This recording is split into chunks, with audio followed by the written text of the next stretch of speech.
ជំរាបសួរខ្ញុំឈ្មោះសេរីវឌ្ឍនាអ៊ីវ៉ាខ្ញុំជំនឿជាតិប៉ូឡូញ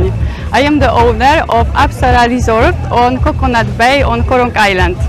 Our business is very well now. Before we have more European customers. Now we are concentrate about Cambodian people as well. So we are super success with the people, with the local, and also with Asian customers from Malaysia, Singapore, Indonesia, Korea, Japan, and of course China. ចាគាត់ឈ្មោះសេរីវឌ្ឍនាអ៊ីវ៉ាគឺឈ្មោះភាសាខ្មែរដែលបានក្រោយពេលចូលសញ្ជាតិរួចហើយគាត់ជាជនជាតិប៉ូឡូញអញ្ចឹងគាត់គឺជាម្ចាស់ Apsara Resort នៅលើឆ្នេរស្ថិតនៅតាមបណ្ដោយឆ្នេរ Coconut នៅលើកោះរ៉ុងយើងនេះហើយរយៈពេលដែលយើងដំណើរការអាជីវកម្មហ្នឹងគឺតាំងពី2025មកដល់បច្ចុប្បន្នហ្នឹងគឺមានភ្ញៀវល្អមែនទែនទិញចូលមកហើយរយៈពេលថ្មីៗនេះគឺយើងទទួលបានភ្ញៀវពីខាងអាស៊ីអាគ្នេយ៍យើងមានម៉ាឡេមានឥណ្ឌូនេស៊ីមានMalaysia, Japan, China, and bandar pateh dotay tiet. Yeah, on the Khmer New Year we have a lot of customers because they also want to celebrate Khmer New Year on this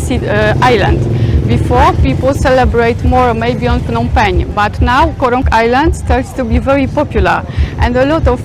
people from Cambodia would like to celebrate here. And even we have a lot of association like the Tourism Association which provide more information about our beautiful island. So now Korong Island, the land of the smile, but also like a Maldives style. So people enjoy it. Even Cambodian people, I think that they like a lot our island. ចាក្នុងកំឡុងពេលឱកាសចូលឆ្នាំថ្មីប្រពៃណីជាតិនេះគឺខាង Apsara Resort ទទួលបានភ្ញៀវច្រើនហើយភ្ញៀវរបស់យើងហ្នឹងគឺមានការកក់ហើយចេញចូលច្រើនមែនទែនពីព្រោះកាលពីមុនកោះភ្ញៀវទេសចរយើងទាំងក្នុងស្រុកក្រៅស្រុកក៏ចំណាយពេលនៅទីក្រុងភ្នំពេញនិងនៅខេត្តផ្សេងៗប៉ុន្តែឥឡូវនេះគឺសង្កេតឃើញថាកោះរ៉ុងទទួលបានឱកាសនៃការទទួលបានកំណើនភ្ញៀវច្រើនឡើងចាហើយពួកគាត់មកកំសាន្តនៅទីនេះកោះរ៉ុងជាកន្លែងមួយដែលគាត់អាចប្រយុទ្ធទៅនឹងកោះម៉ាល់ឌីវដែរអញ្ចឹងកោះរ៉ុងឥឡូវកំពុងតែមានចម្រុះនិងភាពទាក់ទាញខ្លាំង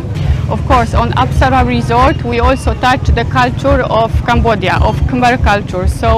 anytime we have a special prices for the locals, for the Khmer people, so they can get special offer when they contact directly with us. And we are on the time that we really soon be to the green season. On green season we have also occasion to do some packages for the customers and also put the massage included, breakfast of course, welcome drinks and any other services to be more attract to our customers that they can enjoy it with our place. ចាហើយខាង resort មិនត្រឹមតែទទួលភ្ញៀវបរទេសប៉ុណ្ណោះទេយើងក៏ព្យាយាមយើងបានបង្កើតជា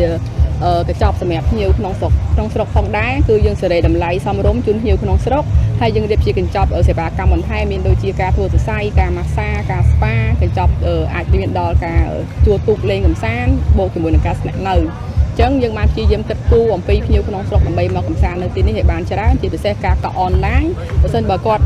អាចកក់ផ្ទាល់កាន់តែប្រសើរយើងមានតម្លៃពិសេសជូនដល់ពួកគាត់ So on the Khmer New Year we also try to attract more information about the tradition. So we prepare also the special traditional dish and special traditional some cakes and we provide all this information to the room for the foreigner. We also organize the game that is typical for the country that the people can really enjoy it on this area. And of course that we have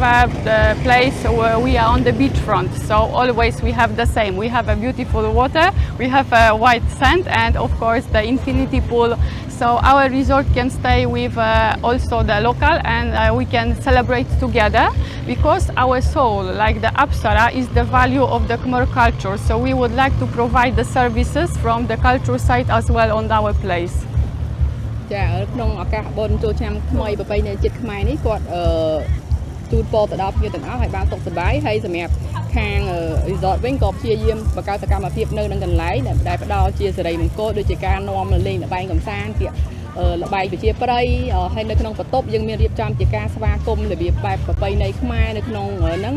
ហើយក៏យើងព្យាយាមឱកាសគឺចែកមានន័យថាយើងផ្ដល់ការរៀបចំបែបប្រពៃណីខ្មែរហ្នឹងជូនទៅដល់ជនបរទេសដែលជាភ្ញៀវបរទេសដែរឲ្យគាត់បានស្គាល់ប្រពៃណីខ្មែរយើង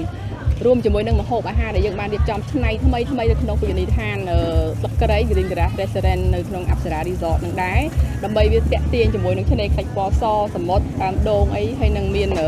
បន្ទប់ដែលបែរទៅរកឆ្នេរអញ្ចឹងមានន័យថាពួកយើងបានព្យាយាមគិតទៅដល់សុខុមាលភាពហើយនឹងអារម្មណ៍ល្អៗរបស់ភ្ញៀវដែលមកស្នាក់នៅជាពិសេសក្នុងឱកាសបុណ្យចូលឆ្នាំថ្មីនិងបន្តទៅទៀតចា៎ អរគុណច្រើន